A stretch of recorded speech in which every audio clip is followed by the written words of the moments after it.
오늘 우리에게 주신 하나님 말씀은 사도행전 3장 1절에서 10절까지 말씀입니다.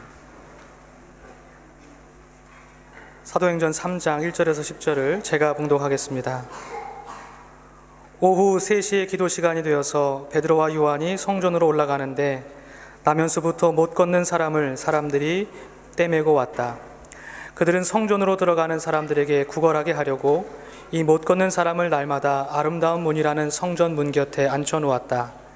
그는 베드로와 요한이 성전으로 들어가는 것을 보고 구걸하였다. 베드로가 요한과 더불어 그를 눈여겨보고 그에게 말하였다. 우리를 보시오. 그 못 걷는 사람은 무엇을 얻으려니 하고 두 사람을 빤히 쳐다보았다. 베드로가 말하기를 은과 금은 내게 없거니와 내게 있는 것을 그대에게 주니 나사렛 예수 그리스도의 이름으로 일어나 걸으시오 하고 그의 오른손을 잡아 일으켰다. 그는 즉시 다리와 발목에 힘을 얻어서 벌떡 일어나서 걸었다. 그는 걷기도 하고 뛰기도 하며 하나님을 찬양하면서 그들과 함께 성전으로 들어갔다. 사람들은 모두 그가 걸어다니는 것과 하나님을 찬양하는 것을 보고 또 그가 아름다운 문 곁에 앉아 구걸하던 바로 그 사람임을 알고서 그에게 일어난 일로 몹시 놀랐으며 이상하게 여겼다. 아멘. 여러분 모두 이름을 가지고 계시지요? 예. 모든 이름에는 그 담겨진 뜻과 소망이 있습니다. 오늘 본문에 등장하는 베드로와 요한도 그 이름의 뜻을 가지고 있는데요. 우리 혹시 어린이들과 청소년들이 알 수 있을 것 같습니다. 우리 베드로의 이름에 담긴 뜻이 무엇인지 아는 친구 있어요? 예송이. 바위. 맞습니다. 이거 저희 짠 거 아닙니다. 짠 거 아닙니다. 예송이 알고, 우리 교회 학교 수준이 이렇습니다. 혹시 요한은 어떤지 한번, 요한의 뜻을 알고 있는 친구. 요한. 그래. 예찬님. 예? 돌? 괜히 물어봤습니다. 예. 요한이란 뜻은 바로 하나님은 은혜로우시다 라는 뜻입니다. 여러분, 예수님의 뜻도 아십니까? 예. 예수님의 뜻도 아십니까? 예수님, 하준이. 뭐라고요? 구원자. 맞습니다. 우리 하준이, 박수 한번 칠까요? 예. 맞습니다. 주님께서 구원하신다 라고 하는 히브리어 여호수아의 헬라적 표현이 바로 예수님입니다. 예수님의 이름에는 또 다른 의미가 담겨 있습니다. 이사야 예언자의 예언이 성취되었다는 의미에서 임마누엘, 하나님께서 우리와 함께 하신다라는 그런 뜻입니다. 오늘 대림절 마지막 주를 맞아서 예수님의 이름에 담긴 뜻을 한번 같이 되새겨보고 그 이름에 담긴 능력을 말씀 가운데 함께 나누는 은혜의 시간 갖기를 원합니다. 오늘 우리가 함께 나눈 본문의 말씀은 예수님의 제자인 베드로와 요한이 태어나면서부터 걷지 못했던 사람을 고쳐준 그런 치병의 기적을 담고 있습니다. 당시 유대인들은 하루에 3번 해가 뜰 때와 질 때 성전 제사가 있는 오후 3시에 기도를 드렸다고 합니다. 베드로와 요한도 어김없이 바쁜 일상의 삶을 멈추고 하나님 앞에 서기 위해서 성전을 향했습니다. 기도는 이렇게 바쁜 일상의 삶을 잠시 멈추어 두고 하나님의 이름을 기억하고 하나님 앞에 서는 것을 말합니다. 기도는 우리의 영적인 호흡입니다. 하나님과 더불어 호흡하는 것과 같습니다. 시인 이문재 씨의 오래된 기도라는 시를 여러분들께 읽어드리고자 합니다. 한번 잘 들어보시기 바랍니다. 가만히 눈을 감기만 해도 기도하는 것이다.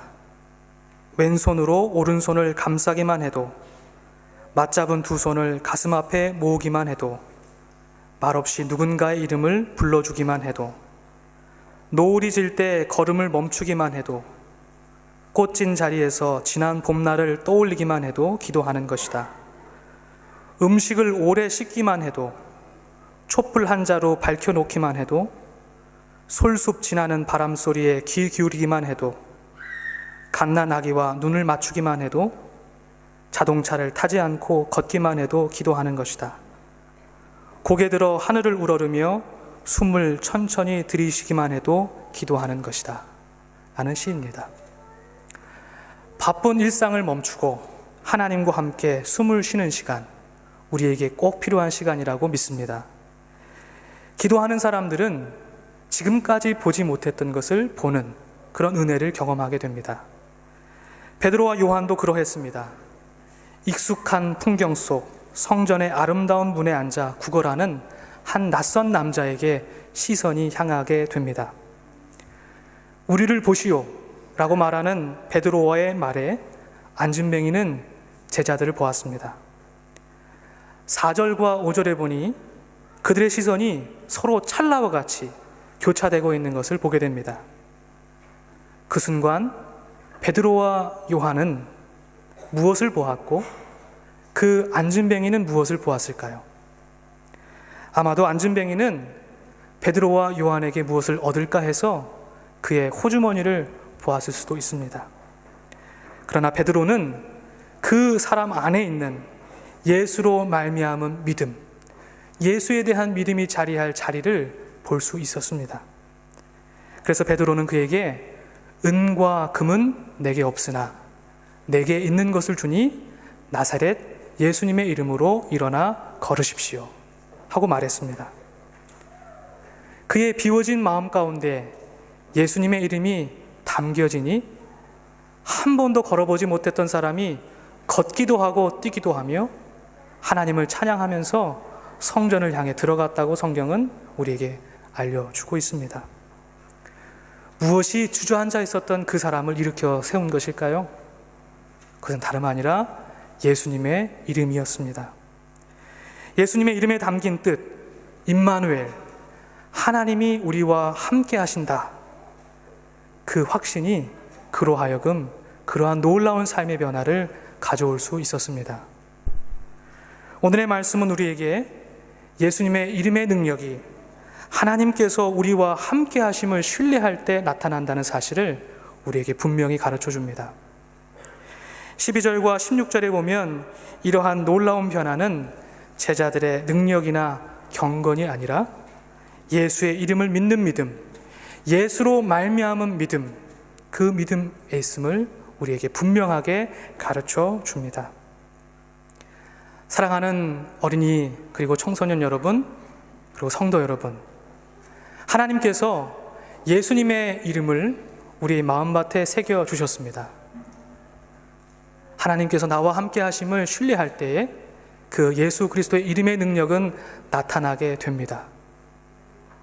여러 가지 삶의 힘든 역경과 고난 속에서 예수님의 이름을 기억하시고 그 이름을 부르시며 기도하시는 저와 여러분 되기를 주님의 이름으로 간절히 축원합니다. 함께 기도하겠습니다.